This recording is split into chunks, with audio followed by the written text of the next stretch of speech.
자, 여러분들 대손에게 이어서 좀 할게요.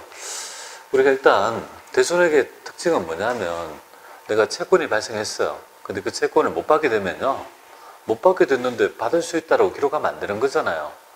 뺀다고요, 뺀다고. 빼고 이제 그거를 그죠, 비용 계정이 나타나는데 매출 채권이라면 대손상각비라는 판관비, 그래서 판관비입니다.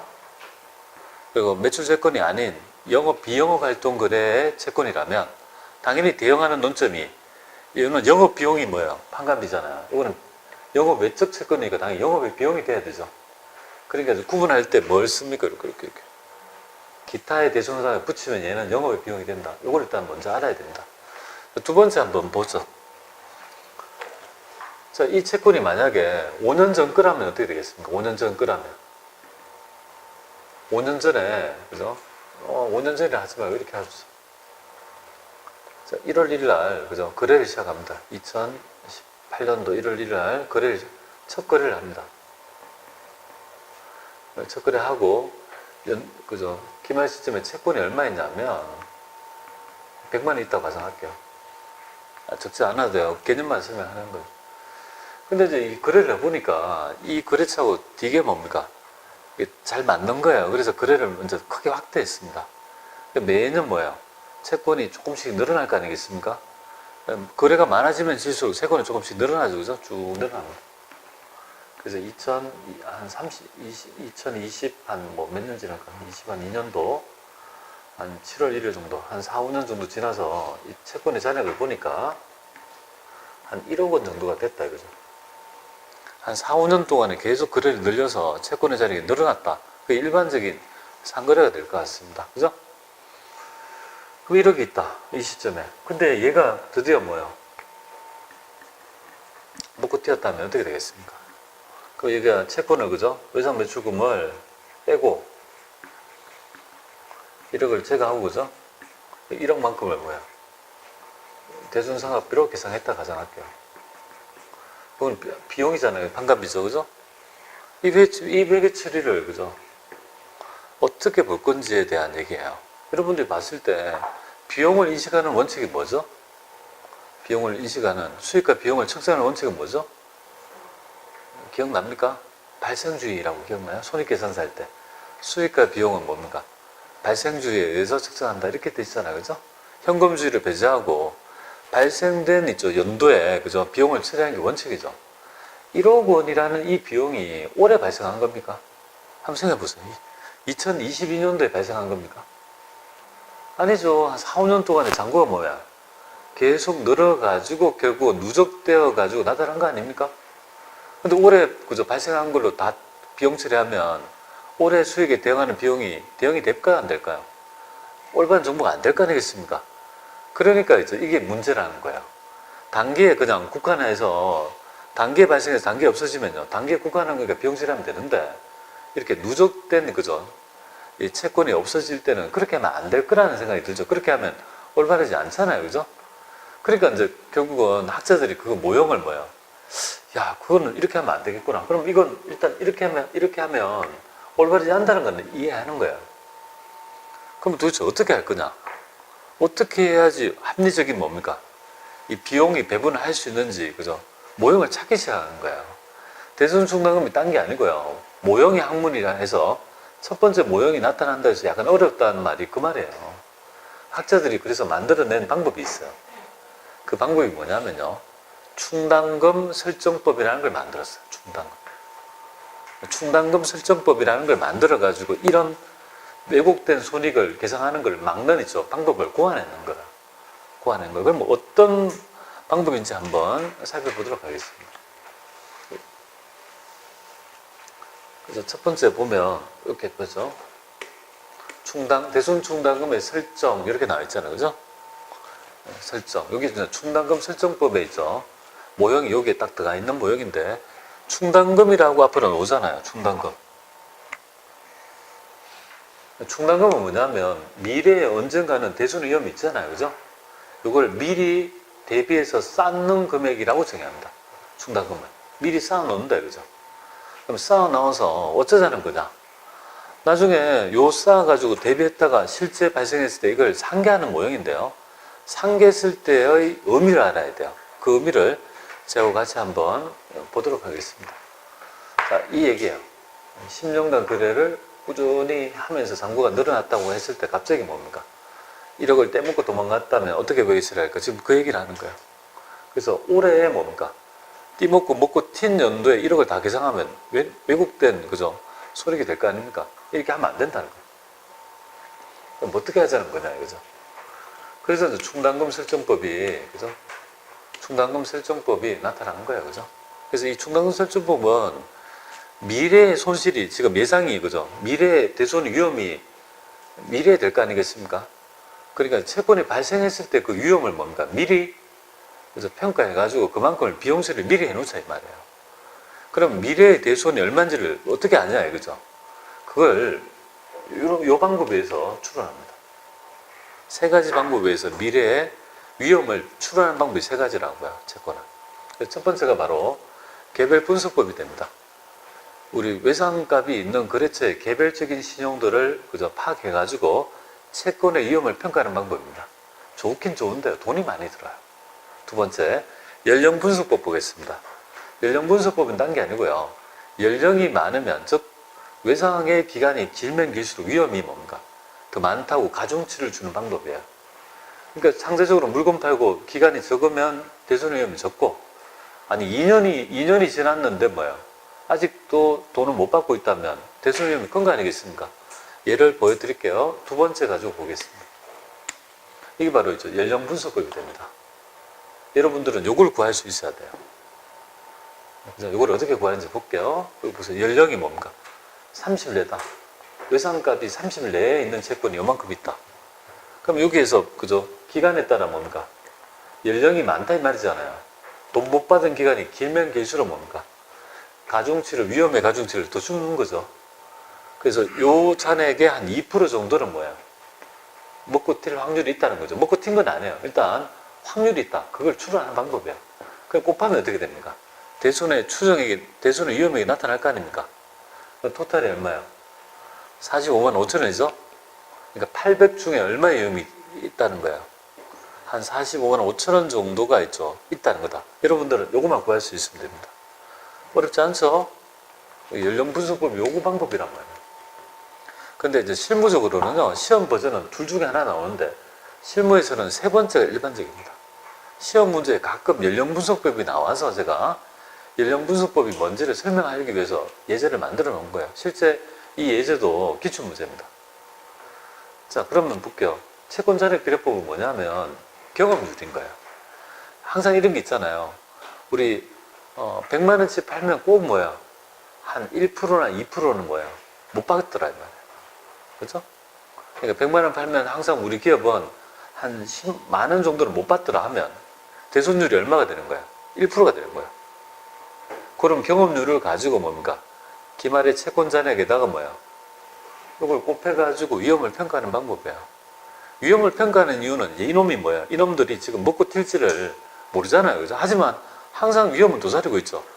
그거를 그 위험이 발생한 연도에 비용 처리해야지 대응이 될 거 아닙니까? 누적해서 쌓았다가 터졌을 때 하면 안 된다는 거야. 그러니까 이걸 매기 뭐야? 충당금을 고객이 발생했을 연도에 뭡니까? 위험을 평가해서 비용 처리를 해놓으면 나중에 실제 있을 때 있죠. 이걸 커버할 수 있다고 보는 거예요.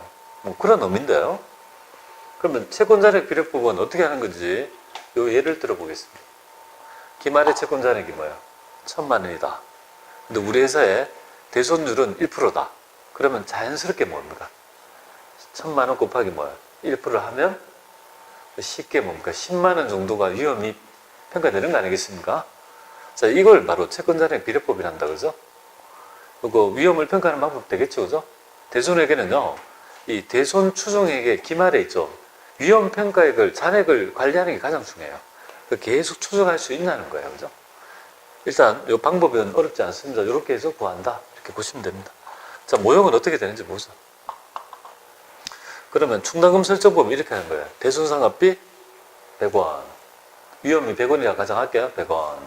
그리고 여기에 뭘 쓰느냐면 대손 충당금이라는 있죠. 계정을 쓰는 거야. 대손 난 적이 있습니까? 없어요. 없더라도 뭡니까? 미리 인식하는 거야. 분명히 그 채권 중에서 이 금액 정도는 미래에 대손이 날 거니까 발생한 연도에 대응해서 비용 처리해야지 올바르게 그 연도의 경영성과를 그죠? 대응할 수 있는 거 아니겠습니까? 이렇게 한다고요. 이렇게 다 할 수 있다고요. 대손상각비에서 매출 채권을 바로 뭡니까?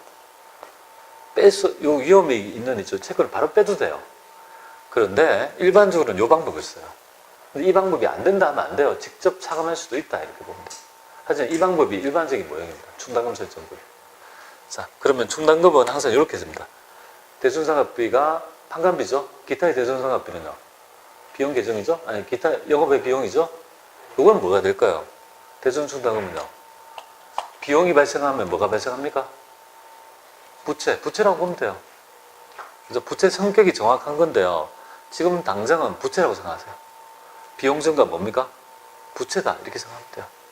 자, 그러면 어떻게 회계 처리하는지 한번 살펴보겠습니다. 이거 가지고 한번 보죠. 자, 2019년도 12월 31일 날 우리 회사의 외상매출금 잔액이 1,000만 원이라고 가정하고, 그래서 대손율이 1%라고 가정할게요. 채권 잔액 비례법에 따라 우리 충당금을 설정해 보는 걸 해보도록 하겠습니다. 그러면 일단 우리가 가장 중요한 거는 대손 추정액, 대손 추산액 있죠. 그걸 뽑는 게 가장 중요하다. 얼마겠습니까? 10만 원.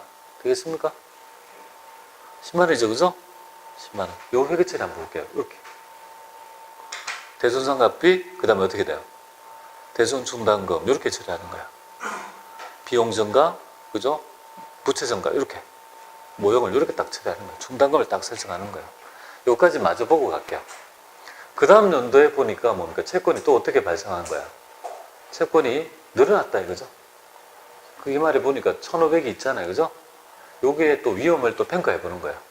평가해 보니까 1%의 이상이 되니까 15만 원이 되죠. 그럼 15만 원이 이 채권 잔액의 이 채권의 위험액인데 이미 설정한 금액은 얼마일까요? 위험을 10만 원 미리 설정했으니까 추가적인 위험을 더 보충하면 되죠. 추가적인 위험이 얼마를 더 보충하면 돼요? 5만 원. 이게 어려운 게 아니잖아요. 그죠? 이게 어려운 게 아니잖아요. 그죠? 그래서 15가 위험인데 작년에 얼마였지? 10만 원 했군. 그러니까 단기에 추가적으로 뭔가 보충하는 금액은요. 5만 원. 보충법에 의해서 있죠. 계산하는 거야. 여기. 그럼 그 다음 연도 어떻게 합니까? 여기 대손상각비 5만 원. 그 다음에요. 대손충당 5만 원. 그렇게 올리면 잔액이 얼마입니까? 15. 이런 식으로 기말의 채권 잔액을 계속 있죠. 증감을 따라가면 돼요. 그 회계 처리만 해주면 된다고요. 직접 가감법은 상각법은 참고합니다. 직접 뺀다는 것밖에 없습니다. 자, 그러면 첫 번째 연도 있죠. 요거를 가지고 요 회계 처리를 가지고 여러분하고 표기 방법을 한번 말씀드릴게요.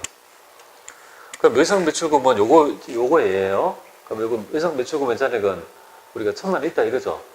당연히 외상매출금 자산이니까 잔액이 어디 남겠습니까? 옮기면 우리 전기 배웠잖아요. 여기 차변에 올 것이고. 대손충당금은요. 당연히 부채라고 했으니까 어디로 옮깁니까? 대변에 딱 가잖아요. 그죠? 그럼 요렇게 딱 될 거 아니에요. 요렇게. 지금 현재 외상매출금 1,000만 원, 대손충당금. 잔액 옮기면 그대로 오잖아요. 그죠? 그런데 요렇게 따로 이렇게 해놓으니까 어떤 문제가 있냐면요. 얘하고는 관련이 대단히 강하거든요. 관련성이 굉장히 있잖아요. 어떤 관련성입니까? 이 채권의 위험평가액 아닙니까? 맞죠? 이 채권의 위험평가액이 요건데 따로 틀어 놓으면요. 관련성을 사람들이 몰라요. 얘하고 있죠. 유관성이 있다는 걸 알 수 있습니까?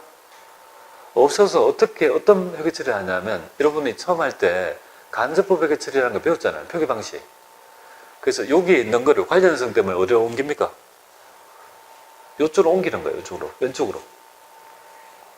그러면 이 영역을 벗어나면 얘가 플러스 금액이 어떻게 됩니까? 마이너스가 되는 거예요. 왜 부채라고 안 했고 부채 성격이라 했냐면 부채의 잔액은 반드시 대변에 나타나야 되거든요. 근데 대손충당금은 부채의 잔액이 대손충당금은 대변에 보고되는 게 아니잖아요. 차변에 보고되잖아요. 자산은 뭡니까? 차감하는 형태로 표시하는 거예요. 여기에 있는 금액 이쪽으로 넘으면 영역이 어떻게 됩니까? 마이너스가 돼버린 거예요. 그죠? 그러면 요 표기를 이렇게 표기되잖아요. 그죠?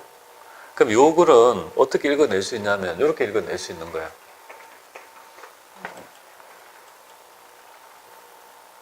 이거 왜 이렇게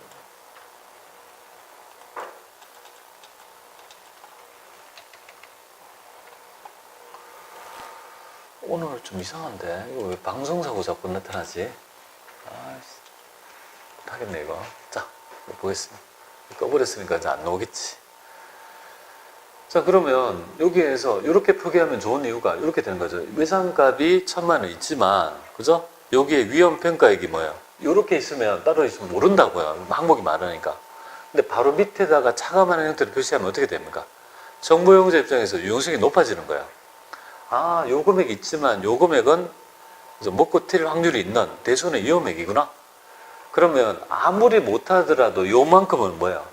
실현될 수 있는 순실현 가치가 되는 거구나.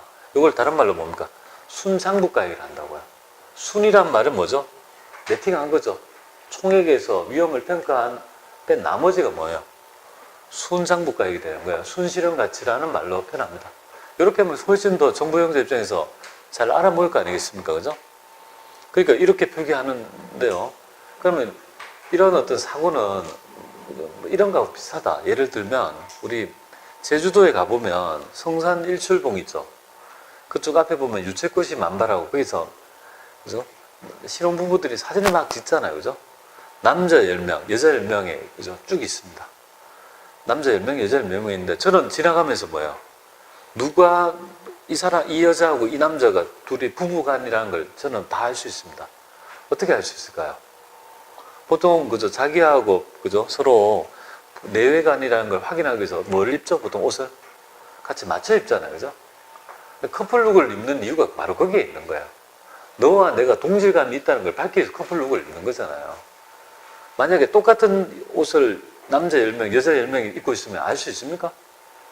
그 형태가 바로 따로국밥 이렇게 표기하는 방법이에요. 잘 모른다. 근데 커플룩을 입고 있으면요. 이 둘이의 관련성을 알 수 있는 거잖아요. 이런 표기 방법이 뭐예요? 이게 간접적으로 표기하는 방법이다. 이렇게 보면 돼요. 그러니까 훨씬 더 정보를 만들 때 유용하다 이거죠. 처음에 우리가 회계학을 공부할 때 최고 답답한 게 뭐냐면 얘를 왜 왼쪽에다 차감하지? 그거를 그죠? 제대로 설명을 잘 안 한단 말이에요. 그래서 그냥 이렇게 한다더라 하고 그냥 익히니까 답답하다 이거죠. 네, 그러니까 이렇게 하는 이유가 이렇게 했을 때와 안 했을 때 유용성의 차이가 있죠. 그죠? 그러니까 유용성이 있다면 이렇게 한다는 거 아니겠습니까? 그래서 굉장히 광범위하게 회계 기준의 정보를 만드는 방법이 나타나죠. 자산을 차감하잖아요. 그죠? 자산을 뺀다는 말은 뭐예요? 부채 성격이죠. 우리가 자산이 감소되고 부채가 증가하면 비용이 발생하는 거 아니에요. 그죠? 성격이 같죠. 그러니까 자산이 증가되거나 부채가 감소되는 건 같은 모형이고 자산이 감소되거나 뭐예요? 부채가 증가하는 건 같은 모형이죠. 그러니까 자산을 차감한다는 거는 부채를 증가하는 건 똑같은 거죠. 그래서 정확하게 얘기하면 대손충납금은요, 부채 성격이 되는 거예요. 자산을 차감하니까. 그러나 그게 어려우면 여러분들 어떻게 생각하면 됩니까? 그냥 부채이다 하더라도 한 90% 맞다 이렇게 해도 무방합니다. 정확한 거는 부채 성격이고 그냥 부채라 해도 상관없다 이렇게 보면 돼요. 그리고 앞으로는 자산을 차감하잖아요. 부채도 차감할 때가 있어요. 부채가 이만큼인데 이거는 부채 아직 아니야. 그럼 아직 지금 현재 부채는 요거야. 이렇게 표기할 수 있는 거죠. 머릿속에 그죠? 굉장히 모형을 확장해봐라 이거죠. 아, 자산을 뺄 수도 있고 뭡니까? 예, 부채를 뺄 수도 있거나 이런 생각을 좀 해봐야 되죠. 그죠? 그런 것들을 배우게 될 겁니다. 그게 어려운 거예요. 처음에. 단편적으로 기록하다가 갑자기 이런 모형이 나타나니까 처음에 초학자들은 상당히 충격을 받는 거예요. 저도 그랬다는 느낌이 들어요. 자, 그래서 여기에 있죠. 그런 얘기를 담고 있습니다. 여기, 그러면 차감한다. 그러면 여러분들 앞으로 재무제표를 우리가 뭐 여러 가지 이런 그죠 재무제표를 봤을 때 충분히 이제 이해를 할 수 있는 눈이 생기는데요.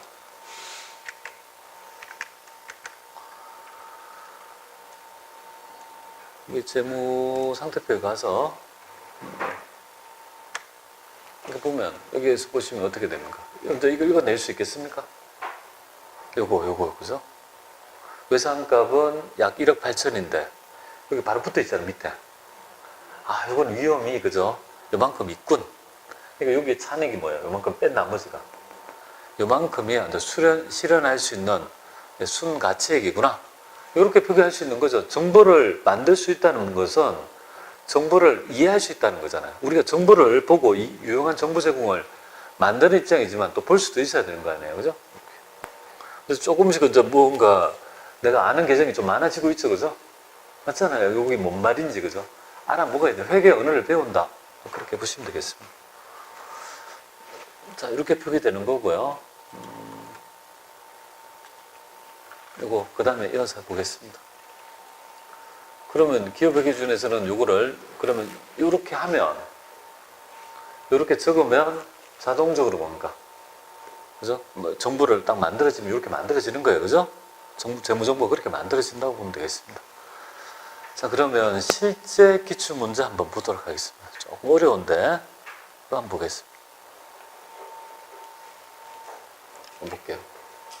일단 대손충당금은 여러분들이 안 봐도 되는데 한번 이거 한번 가지고 어떻게 푸는지 한번 보겠습니다. 자, 주식에서 국폐시효는 대손충당금을 보증법에 의해서 설정하고 있으며 매출채권 잔액의 1%를 그죠? 우리가 위험액으로 설정하고 있다. 기말 재무상태표상 매출채권의 순장부가액은 얼마냐 이렇게 나와 있잖아요, 그죠? 순장부가액은 여기에서 보면 매출채권이 있으면 이 매출채권이 얼마가 있으면 뭡니까? 여기 A가 있으면 여기 대손충당금이 있을 거 아니에요, 그죠? 대손충당금은 매출채권 잔액이 1%잖아요, 그죠? 그럼 이 금액이 얼마가 되는 거예요, 여기에? 1% 금액이 되는 거고, 그죠? 그럼 여기 요 금액이 뭐야?